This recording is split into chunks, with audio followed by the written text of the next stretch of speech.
श्रीमान् वेङ्कटनाथार्य कवितार्किककेसरी वेदान्ताचार्यवर्यो मे सन्निधत्तां सदा हृदि श्रीवासरङ्गपरकालमुनित्रयाप्तलक्ष्मात्मरक्षणैतिद्योगागमान्तम् आचार्यभक्तिपरिभूतमनर्गशीलं गोपालदेशिकमुनिं गुरुमाश्रयामः।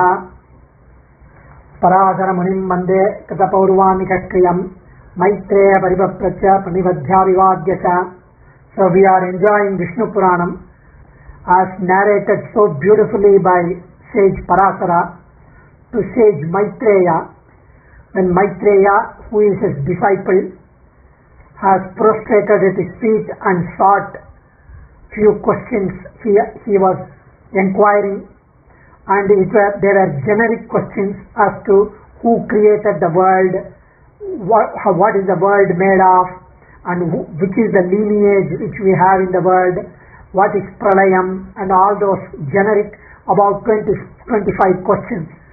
And Parasara answers everything specific, and it's such a beautiful compilation. It is one of the most brilliant Sattvika Puranas.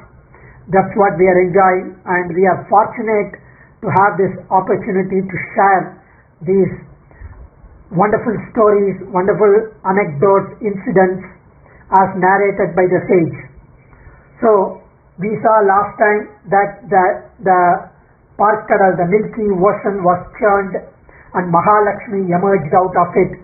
She took the avataram and then she was seated in Lord Vishnu's divine chest. So when Devendra saw Mahalakshmi uniting with her Lord, because he had lost his kingdom before, he had lost his wealth, now he grabs the opportunity to pray to Mahalakshmi. Devendra worshipped Sri Devi Mahalakshmi and praises her, called Sri Stuti. So this Sri Stuti was first composed by Devendra, the chief of Devas, and he says, I bow down to you, Mahalakshmi. You are the mother of all beings. You are the goddess who has lotus as your seat, and you have such beautiful red lotus eyes. It resembles full-bloomed lotus flowers, and you are reclining in the Vakshasthalam of Lord Vishnu. Oh Amma, you are superhuman. You are Bhagavati. He is Bhagavan, you are Bhagavati. You are the divine Amritam itself. You are the purifier of the universe. You are the day, you are the night, you are the evening, you are everything, you are power. You have Jnanam, Balam, Aishwaryam, Viryam, Shakti, Tejas, just like the Bhagavan. You are the goddess of learning, you are the goddess of wealth, you are the knowledge of bhakti, you are the supreme knowledge which gives us moksha. You are the Jnanam, you are the Vedas, and he gives so much of praise to Mahalakshmi, and Mahalakshmi was immensely pleased, and Goddess Mahalakshmi was so pleased with Indra's worship. He says, please ask me for a boon and I will grant. So he says, please never abandon me or anyone who listens to this stuti, Sri Stuti, who recites this slokam with bhakti, and who thinks of this stuti, who thinks of Mahalakshmi in the morning and in the evening. So sage Parasara thus concluded this narration about Goddess Mahalakshmi from the milky ocean. He narrated the Palasruti, the fruits of listening to this. Whoever listens to the narration of Goddess Mahalakshmi's appearance from the Parkadal, from the milky ocean, with bhakti, with an intense Mahavishwasam, with unconditional faith, who remembers this slokam composed by Devendra in the morning and in the evening, will obtain the divine blessings, will be the recipient of the grace of Goddess Mahalakshmi. Such a person will never ever lose Goddess Mahalakshmi from his dwelling, and for 7 generations there would be no misfortune. The misfortune will never ever enter into these houses where the Sri Stuti, Mahalakshmi, is praised. And Swami Vedanta Desika, who lived about 750 years, who comes as one of the Sishyas in the lineage of Ramanuja Sampradaya. He composed Sri Stuti as well. And he mentions Manadida Pradita Vibhava Mangalam Mangalana. She is the auspicious of the auspiciousness. And she grants everything. Yasyam, Yasyam, Yasyam, Disigarate, Devi Drishti Swadhiya, Tasyam, Tasyam, Ahamekam, Dannate Sampadoga. Wherever she looks at, all the wealth will rush to that place where she is having her kataksham. So Mahalakshmi story was narrated by Sage Parasara. Now Sage Parasara continues with his narration on the story of Dhruva. So there was a Manu, and Manu had daughters and sons. The two daughters he had was Prasuti and Ahuti. Even if you do not remember the names, it is okay, but the essence of the stories is to be contemplated. His sons were called Priyavratan and Uttanapadan. So King Uttanapadan was the son of Swayambhuva Manu, one of the two sons. And he had two wives. Uttanapadan had two wives called Suniti and Suruchi. Suniti had a son called Dhruvan. Suruchi had a son called Uttaman. So far so good. Now, the Suruchi was younger and Suniti was older of the two wives of Uttanapada. Now, the Dhruvan was about 4.5, 5 years old. Of course, Uttaman must have been younger. And one day, the 5-year-old Dhruvan went into the king's palace or king's assembly, and he was with his second wife Suruchi, and the son Uttaman was playing on the king Uttanapadan's lap. So when Dhruvan saw the father holding his stepbrother, and so he also wanted to climb onto the lap of his beloved, darling, dear father, obviously. So when he tried to climb, the chitti, the Suruchi, she pushed him down. She said, "You cannot sit on his lap." And he said, he adamantly climbed, "Let me sit on father's lap, because he is my father." And the father, of course, he was more loving to Suruchi, and so he ignored the Dhruvan's request, and he also said, "Get down." And Suruchi also said, "You do not have the qualification to sit on the king's lap." She dragged him down. The Dhruvan's face was hurt. Dhruvan's face reddened with anger. His lips quivered. His eyes welled with tears. So his anger swelled. His tears welled in his eyes. And the king ignored Dhruvan's face. And even though he saw that Dhruvan's face was hurt, he refrained from Dhruvan climbing him, and he refrained from supporting Dhruvan because he did not want to argue with his wife. "You can only sit on the king's lap if you are my son," said Suruchi. And Dhruvan felt so angered, so humiliated, so belittled by all these incidents. He felt sad and he came back crying to his mother, Suniti. He had tears in his eyes. Suniti lifted Dhruvan on her lap and consoled him. And that was not the lap he was desirous of. He said, "I want only father's lap, not your lap." So she asked, "What's the problem? Why are you crying? Tell me." And he explained what had happened in the palace. She said, "She never said she is bad Appa is bad, he should have accepted. We would have said that. But Suniti, she is called Suniti. She had such goodness in her. She had such Atma Gunam in her. She had such good virtues in her. So she said, your stepmother is correct. As she was consoling and she was rocking the baby in her arms. You are not lucky, my son, to get your father's love because you are my son. I am a Durbhagyasali. We should not hold a grudge against your stepmother because she is right. She is the beloved wife, spouse of the king.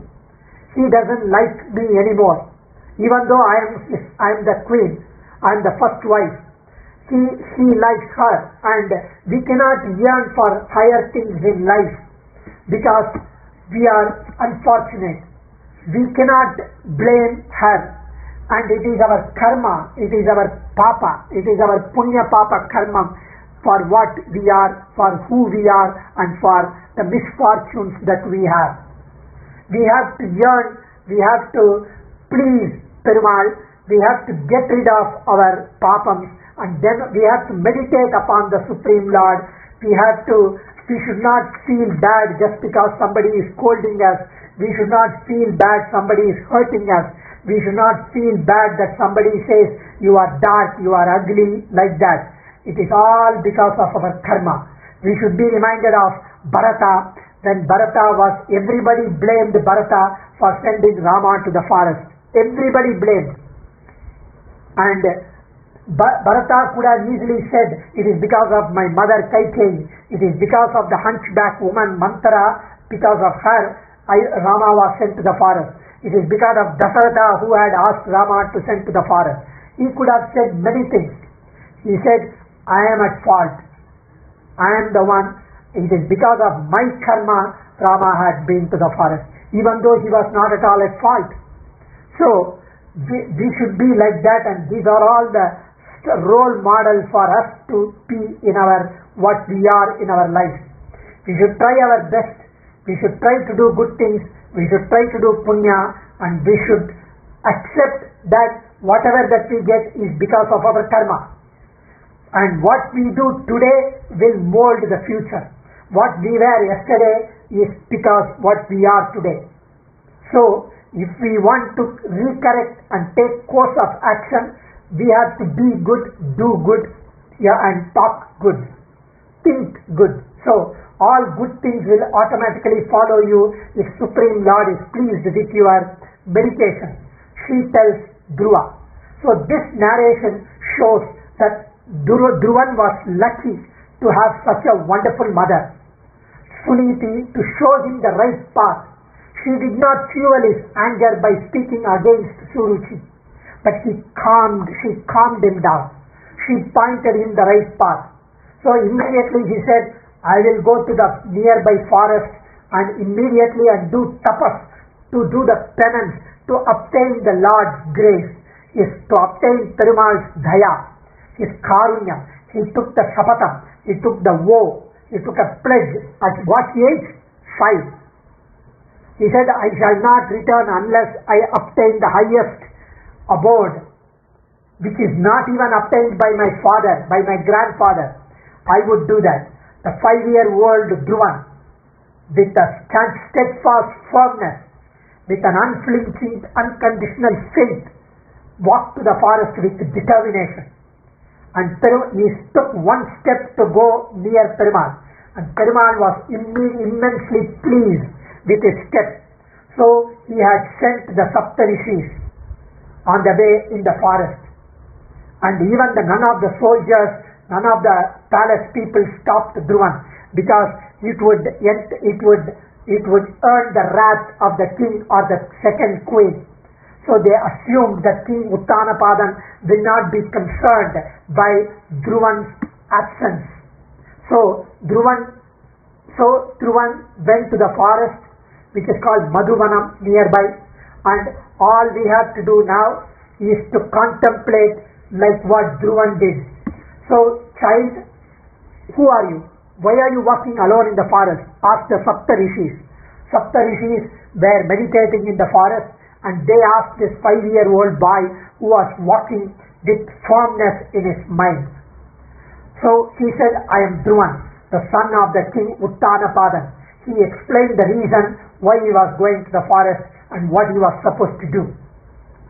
The rishis said, they smiled. They said, this is the age you must enjoy life, my son. Return home. Your mother will make great food and she would be very happy that you are home safely. He said, I am not interested in toys, food, iPad, iPhone, nothing. All I want is to obtain Lord's grace, His daya, to obtain the position which is not obtained even by my father or grandfather. Give me the padavi, the position that I can achieve. Show me the way, the revered sages, please show me the way. He prostrated at their feet. I humbly request you to show me the way. The rishis were totally overwhelmed with the vairagya, with the determination, with the firmness which he has in his mind. That is, they admired his team Kshatriya. He had that vairagya. And the Marichi said, the best of stations, the best of positions can be obtained only by those who worship, who contemplate, who perform the tapas on Govinda, on Vishnu. So you should contemplate on him. And so he with whom the first of spirits, Janardana, is pleased will obtain supreme position. So Perumal should be pleased. Angiras Maharishi said, if you desire an exalted position, you should worship Vishnu.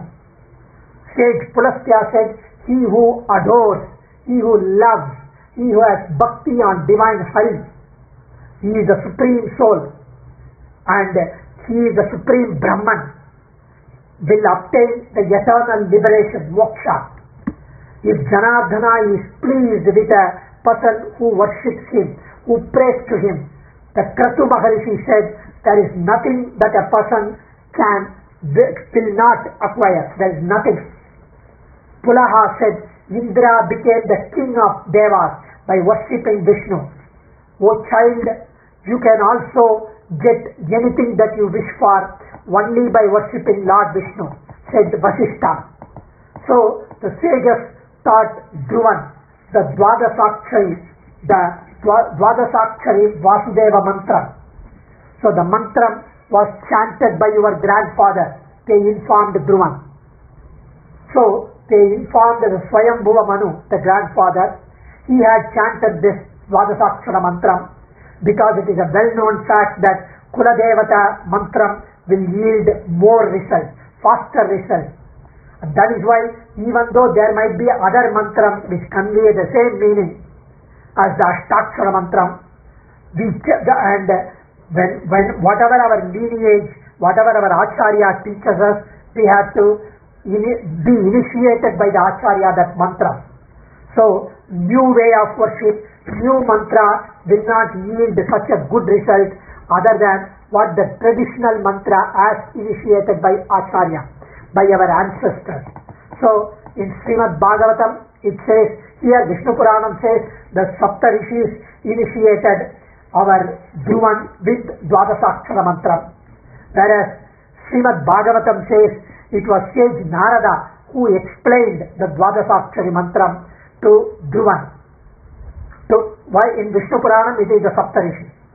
So, the apparent discrepancy could be the Puranas, or each Purana narrates account from a different kalpam. Now we are in Shweta Varaha kalpam. So the process of creation can vary a little bit in each kalpam. So whatever it is, so it is either the Saptarishis or sage Narada who initiated Dhruvan with the Dvadasakshara mantra. So here the instruction provided by the 7 sages to Dhruvan to complete his meditation. So the sage, maybe the Saptarishi initiated and sage Narada explained the meaning probably. So the sage instructed Dhruvan on the proper way to meditate upon the beautiful form of Vishnu with Sankha Chakram, with the blue-hued Trimeni, beautiful form, the Divyamangala Vigraham, the beautiful, large, well laid out, well spread out, red lotus-like eyes, the red Pavalavai, the red coral-like mouth, the creeper-like most beautiful sharp Achilles nose, the chubby cheeks, the forehead, the black tresses which come out of the kireedam on the sides, the large earlobes, the broad divine chest, and the beautiful Pitambaram. So, with that beautiful Divyamangala Vigraham beheld in his mind, sage Dhruvan found a nice peaceful spot in the forest. He settled down under a tree and he stood on one foot. The other foot was resting on his knee. So with one leg on the ground, other toe on the knee. So he had his both hands above his head. He had his half eyes closed and he was uttering the Dvadasakshara mantra continuously. First month he had eaten the fruits. Next month he had eaten the air. The third month he was not eating anything. He just meditated. The Devas did not like it. They thought their positions are at stake. They thought he is vying for Devendra's post. So people who are in the seats, who are in the post, whoever it is, whether the CM or whoever it is, they all get insecure when somebody becomes more powerful. So here Devendra was getting more uneasy and insecure. So they made a Maya, they made a false Dhruvan's mother, Maya Suniti, and they kept in front of Dhruvan, and they made that Maya Suniti to speak to Dhruvan that, come my child, it is enough, I miss you, I love you, so you have to come back, you don't bother, at this age you should not be doing all these things. So Dhruva knew that his mother would never ever do such things. He was resolved to obtain the Lord's Daya. He continued with his meditation, ignored Suniti's plea, Maya Suniti's plea. So he never opened his eyes and was distracted, digressed by these issues, by these challenges, by these hurdles sent by Devas. So once Maya Suniti failed, Devendran he sent the ghost, the goblins, the Pei, Pishachi and the Rakshasas to make sure that the noise created by them, these creatures, would distract him. He would be scared and he would run away back to the palace.